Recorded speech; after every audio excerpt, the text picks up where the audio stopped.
이것은 스승의 목소리이다. 외침과 어루만짐이다.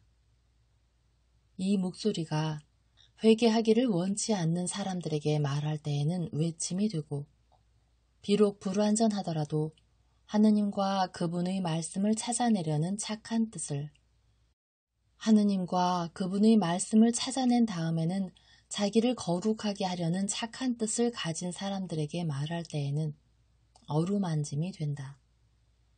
이 사람들에게는 말씀이 친구의 어루만짐이 되고 예수의 축복이 된다.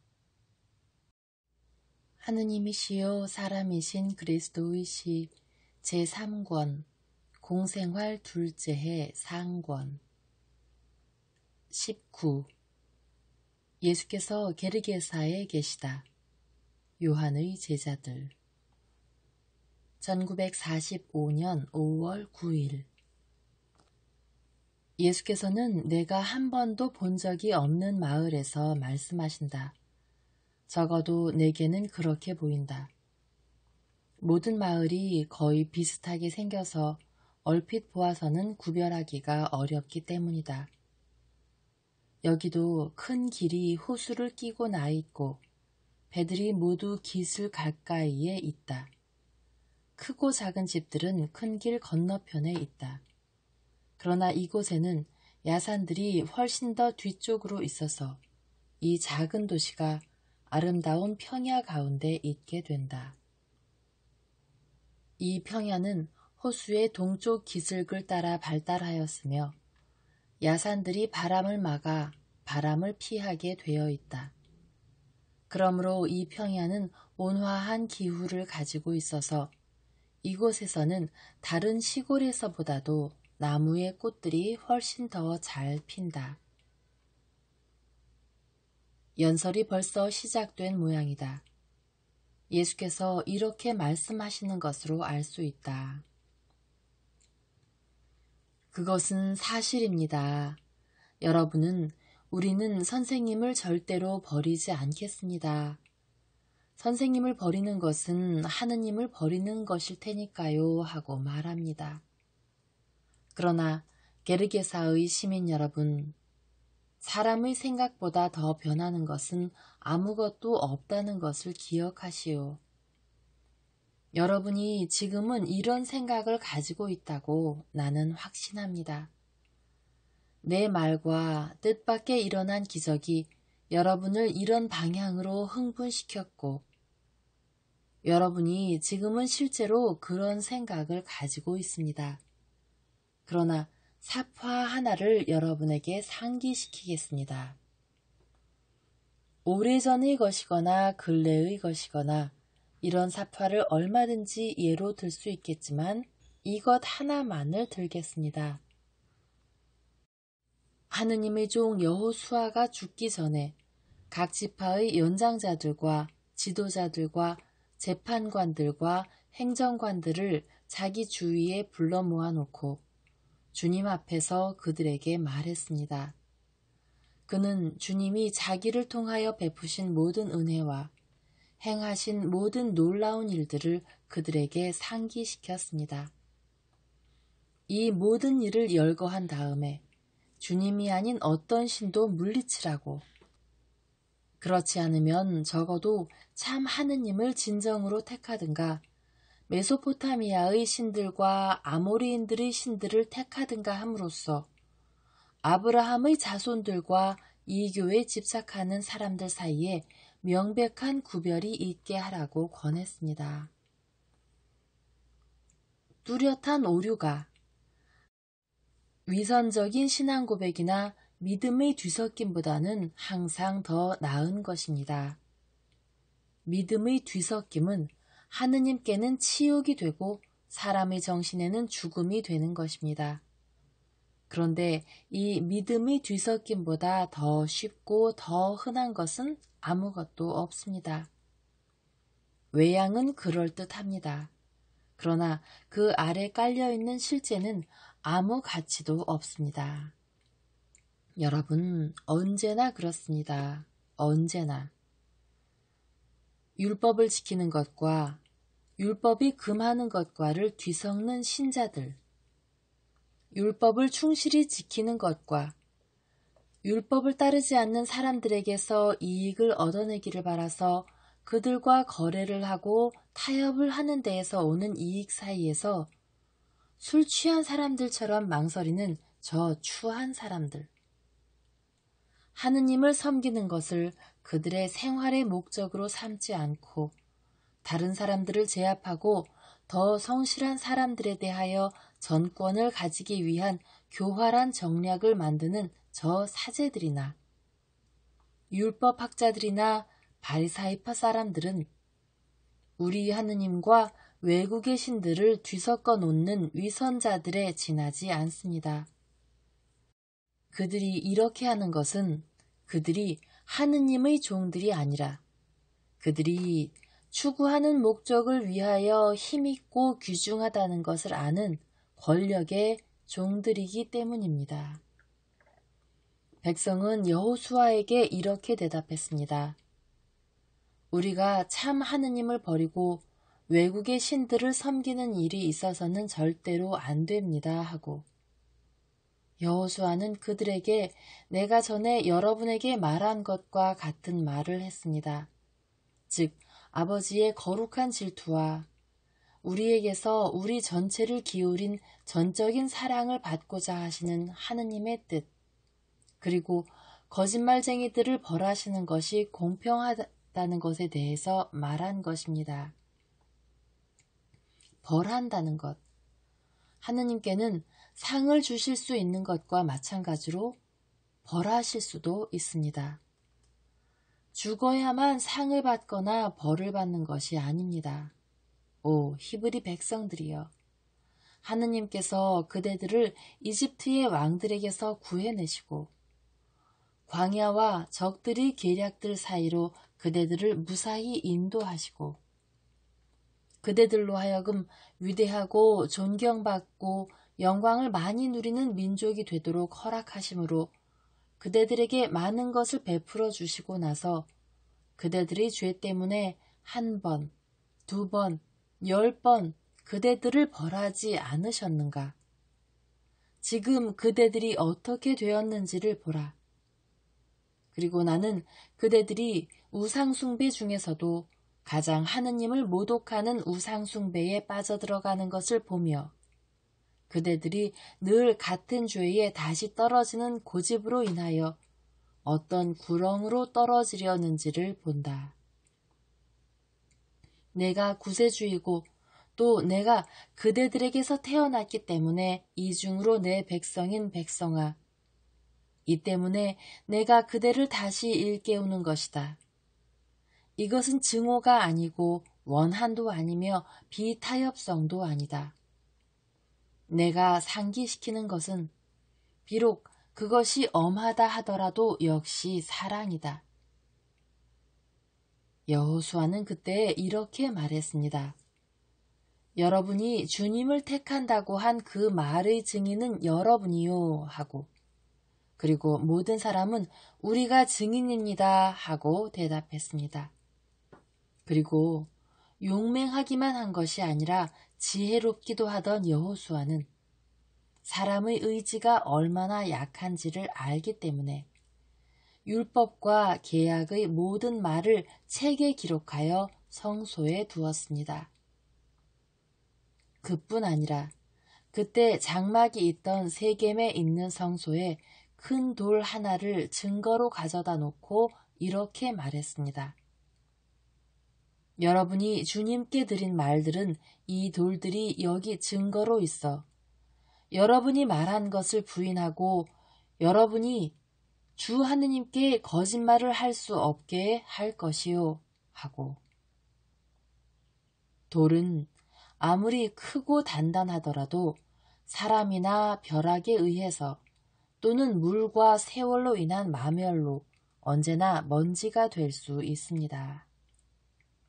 그러나 영원한 모퉁이 돌인 나는 파괴될 수가 없습니다. 이 살아있는 돌에게 거짓말을 하지 마시오. 이 돌이 기적을 행한다고 해서만 그를 사랑하지 마시오. 여러분이 이 돌을 통하여 하늘에 닿겠기 때문에 이 돌을 사랑하시오. 나는 여러분이 더 영적인 사람들이 되고 주님께 더 충실한 사람들이 되기를 바랍니다. 내게 충실하라고는 말하지 않습니다. 내가 존재하는 것은 다만 내가 아버지의 목소리이기 때문입니다. 나를 짓밟으면 여러분은 나를 보내신 분을 모욕하는 것이 됩니다. 나는 중개인입니다. 하느님께서 전부이십니다. 여러분은 이 하느님께 이르기 위하여 거룩한 것을 내게서 거두어서 여러분 안에 보존하시오. 나를 사람으로 사랑하지 말고 주님의 메시아로 사랑하시오. 또 메시아가 행하는 기적 때문에 그를 사랑하지 말고 그가 여러분 안에 여러분의 성화라는 내적이고 숭고한 기적을 행하기를 원하기 때문에 사랑하시오. 예수께서는 강복을 주시고 어떤 집을 향하여 가신다. 거의 그 집 문지방에 오셨는데 나이 많은 사람 한때가 걸음을 멈추시게 하고 공손히 인사를 하며 말한다. 주님, 말씀을 여쭈어 보아도 되겠습니까? 저희들은 요한의 제자들입니다. 그런데 요한이 항상 주님 말씀을 하고 또 주님의 경탄할 만한 일들의 소문이 저희들에게까지 왔기 때문에 주님을 알고 싶었습니다. 그런데 이제 선생님의 말씀을 들으니 질문 한 가지가 머리에 떠오릅니다. 말하시오. 당신들이 요한의 제자라면 벌써 올바른 길에 들어서 있는 것입니다. 신자들에게 흔히 있는 우상 숭배에 대해 말씀하시면서 선생님은 저희들 가운데 율법과 율법 밖에 있는 사람들 사이에서 타협을 하는 사람이 있다는 말씀을 하셨습니다. 그러나 선생님도 그 사람들의 친구이십니다. 선생님께서 로마인들을 멀리하지 않으신다는 것을 저희들도 압니다. 그러면 나는 그 말을 부인하지는 않소. 그러나 내가 거기에서 어떤 이익을 얻으려고 그렇게 한다고 말할 수 있겠소? 내가 그들의 보호만이라도 얻기 위해서 그들에게 아부한다고 말할 수 있겠소? 아닙니다, 선생님. 그리고 이 점에 대해서는 더없이 확신합니다. 그러나 세상에는 저희가 보는 악만을 믿고 누가 저희들에게 와서 말하는 악은 믿기를 원치 않는 저희들 같은 사람만 있지 않습니다. 이제는 저희들 앞에서 누가 선생님을 중상하면 그런 경우에 어떻게 행동할지를 알고 선생님을 변호할 수 있게 이방인들과의 교제를 수긍할 수 있는 것이 되게 하는 이유들을 말씀해 주십시오. 인간적인 목적으로만 할 때에는 접촉을 하는 것이 나쁘오. 그러나 그들을 우리 주 하느님께로 데려오기 위하여 그들과 교제하는 것은 나쁜 일이 아니오. 내가 하는 것은 이것이오. 만일 당신들이 이방인들이라면 어떻게 모든 사람이 오직 한 분뿐이신 하느님에게서 오는지를 설명하는 것만으로도 오래 걸릴 것이오. 그러나 당신들은 히브리인이고 요한의 제자들이요. 그러므로 당신은 히브리인 중의 정수요. 그래서 이것을 당신들에게 설명할 필요는 없소. 그러므로 당신들은 내가 하느님의 말씀이기 때문에 만인의 아버지의 자녀들인 모든 사람에게 하느님의 말씀을 전하는 것이 내 의무라는 것을 이해하고 믿을 수 있소. 그러나 그들은 이교도들이기 때문에 아들들이 아닙니다. 은총이라는 면으로 말하면 그들은 아들들이 아니요. 그릇된 그들의 믿음으로는 아들들이 아니요. 그것은 사실이요. 그러나 내가 사람을 구속할 때까지는 히브리인까지도 은총을 잃은 상태일 것이요. 사람이 은총을 못 받게 되는 것은 원죄가 이루 말할 수 없는 은총의 빛을 가려서 마음속에까지 내려오지 못하게 막기 때문이요. 그러나 사람은 창조에 의해서 항상 하느님의 아들이요. 히브리인도 로마인도 다 인류의 시주 아담에게서 오는데 아담은 그에게 영적인 유사성을 주신 아버지의 아들이요. 그것은 사실입니다. 선생님, 또 한 가지 질문이 있습니다. 왜 요한의 제자들은 엄격한 단식을 하는데 선생님의 제자들은 그렇게 하지 않습니까? 선생님이 식사를 하셔서는 안 된다는 말씀은 아닙니다. 다니엘 예언서도 바빌론의 조정의 고관으로 있으면서도 하느님이 보시기에는 성인이었습니다. 그런데 선생님은 다니엘보다도 더 위대하십니다. 그러나 선생님의 제자들은 엄격함이 얻지 못하는 것을 온정으로 얻는 일이 흔히 있소. 선생에게로 절대로 오지 않을 사람들이 있소. 그러면 선생이 그들에게로 가야 하오. 어떤 사람들은 선생에게 오고 싶기는 하지만 군중이 있는 데서는 부끄러워서 오지 못하오. 그 사람들에게도 선생이 가야 하오. 그리고 그들이 선생님을 알 수 있게 제 손님이 되어 주십시오 하고 말하면 그들의 집에 가오. 호사스러운 식탁의 즐거움이나 내게는 몹시 괴로운 대화를 원해서 가는 것이 아니라 역시 언제나 하느님의 이익을 원해서 가오. 이것은 내게 관한 것이요. 그런데 흔히 내가 이렇게 접근하는 영혼들 중에서 적어도 한 영혼이 회개하면 어떤 회개를 막론하고 내 영혼에는 하나의 혼인잔치 날이고 이 큰 잔치에는 하늘의 천사들도 한몫 끼고 영원하신 하느님께서도 그것에 강복하시기 때문에 신랑인 나의 친구들인 내 제자들은 그들의 친구인 신랑과 더불어 몹시 기뻐하오. 당신들은 내가 몹시 기뻐하는 동안에 친구들이 고통 중에 있기를 바라겠소. 내가 그들과 같이 있는 동안에 말이요. 그러나 그들이 나 없이 있을 때가 올 것이요. 그러면 그때에는 그들이 엄격한 단식을 할 것이요. 새로운 시대에는 새로운 방법이 있는 법이요. 어제까지는 세례자 곁에 회개의 제가 있었소. 그러나 오늘 나의 시간에는 구속과 자비와 사랑의 맛있는 만나가 있소. 이전의 방법들은 내 행동에 접붙여질 수가 없을 것이요. 그것은 어제만 하더라도 자비가 아직 세상에 내려오지 않았기 때문에 그때에는 내 방법을 적용할 수가 없었던 것이요. 그러나 지금은 자비가 땅에 내려와 있소. 이제는 예언자가 아니라 하느님께서 모든 것을 넘겨주신 메시아가 땅에 내려와 있소. 각 시대에는 그 시대에 유익한 것들이 있소. 아무도 헌 옷에 새 천조각을 대서 깁지는 않소.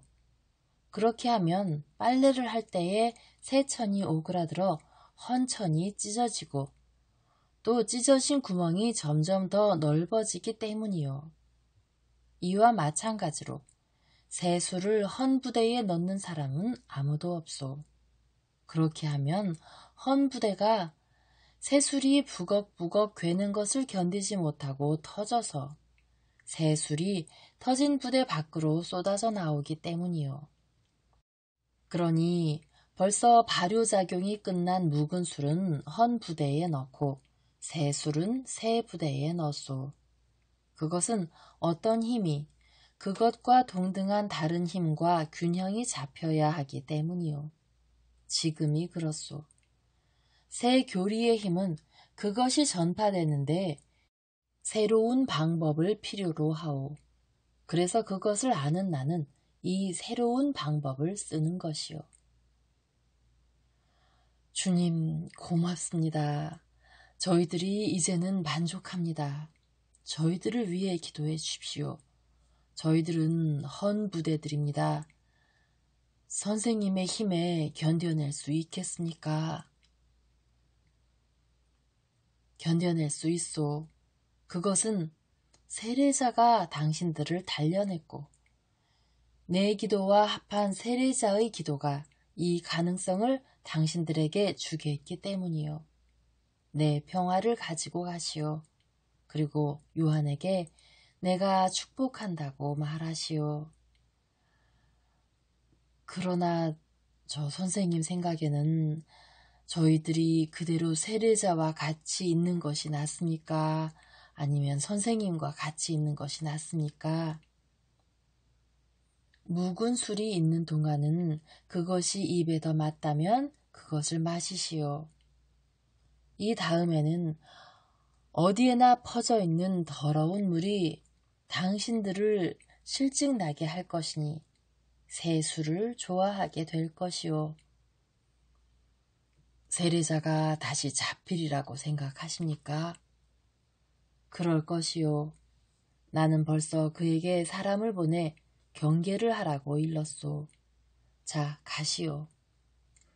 당신들이 할 수 있는 한 당신들의 요한을 기뻐하시오. 그리고 그를 기쁘게 하시오. 그 다음에는 나를 사랑하시오. 그런데 이것이 당신들에게는 힘드는 일이기도 할 것이요. 묵은 술을 맛보고 나서 곧 새 술을 원하는 사람은 묵은 술이 더 좋았어 하고 말하게 되어 있소. 또 사실 나는 특별한 맛을 가지고 있을 것인데 그것이 당신들에게는 시다고 생각될 것이요. 그러나 결국 당신들도 이 생명을 주는 맛에 익숙해질 것이요. 친구들 잘 가시오. 하느님께서 당신들과 함께 계시기를 바라오.